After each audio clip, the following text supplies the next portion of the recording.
তো আজকে আমি চলে আসলাম আর একটা নতুন রেসিপির সাথে। তো আজকে আমি বানাবো গাজরের হালুয়া। গাজরের হালুয়া যতটা শুনতে ভালো লাগে ওর চেয়ে খেতে ভালো লাগে বেশি।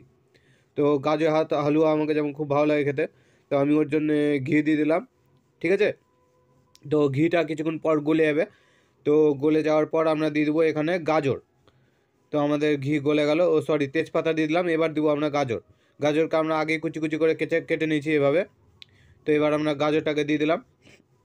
ঠিক আছে, তো আমরা ভালো করে গাজরটাকে দিয়ে দিলাম। দেওয়ার পর এটাকে ভালো করে নাড়িয়ে নিতে হবে, যেন ঘিটা ভালোভাবে গোটা গাজরে লেগে যায়। ঠিক আছে, তো এবার ভালো করে নাড়িয়ে নিতে হবে। এবার নাড়িয়ে নেওয়ার পর আমাদের দিতে হবে আরেকটু ঘি, কেন আমাদের ঘি একটু কমে গেছিলো। তো 2 চামচ ঘি লাগলো, 3 চামচ দিলে আরও ভালো, কোনো প্রবলেম নেই।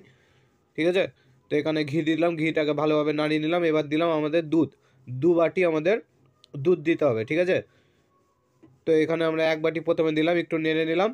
তো আর 1 বাটি এবার আমরা দিয়ে দেবো এখানে। 1 বাটি কোথায় গেল বাটিটা? বাটিটা আসছে, এই যে চলে এসছে বাটি।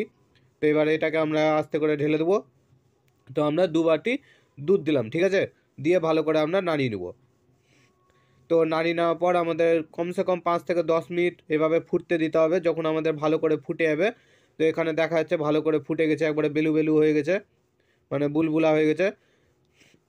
তো এখানে দেখা যাচ্ছে আমাদের ভালো করে ফুটে গেছে। বাকি নেক্সট ভিডিও একটু আসতে লেট করছে। তো এইভাবে ভালো করে ফুটিয়ে নিতে হবে আর নাড়তে হবে। ঠিক আছে, তো করার পর আমাদের এইভাবে ঢেকে দিতে হবে। যখন বুলবুলা ফুটা শুরু হয়ে যাবে তখন আমাদের এইভাবে ঢেকে দিতে হবে। ঠিক আছে, তো আমরা ঢেকে দিয়েছি। এবার ঢেকে দেওয়ার 10 মিনিট পর আমরা উঠিয়ে দেখলাম। 5-10 মিনিট কোনো প্রবলেম নেই, 5-10 মিনিট পর উঠিয়ে দেখতে হবে। এবার দিলাম আমরা ক্ষীর। ঠিক আছে, ক্ষীর যত দেওয়া হবে তত স্বাদ হবে। তো ক্ষীরটাকে আমরা ভালো করে নাড়িয়ে নিলাম।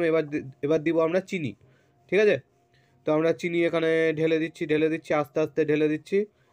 তো বাকিটা গ্লাসে রেখে দিলাম, সরি বাটিতে রেখে দিলাম, ওটাও ঢেলে দিলাম। তো এখানে স্বাদ অনুযায়ী চিনি দিতে হবে। আমরা 1 বাটি চিনি ঢেলে দিয়েছি। তো এবার দিয়ে দেবো আমরা কাজু কিশমিশ। ঠিক আছে, তো আমরা এটাকে কাজু কিশমিশকে ঢেলে দিলাম। ঢেলে দেওয়ার পর ভালো করে এটাকে নেড়ে নিতে হবে। তো কিছুক্ষণ পর নাড়তে নাড়তে নাড়তে কমসে কম 5-10 মিনিট পর নাড়তে নাড়তে এরকম টাইপের হয়ে যাবে। ঠিক আছে, মানে শুকিয়ে যাবে।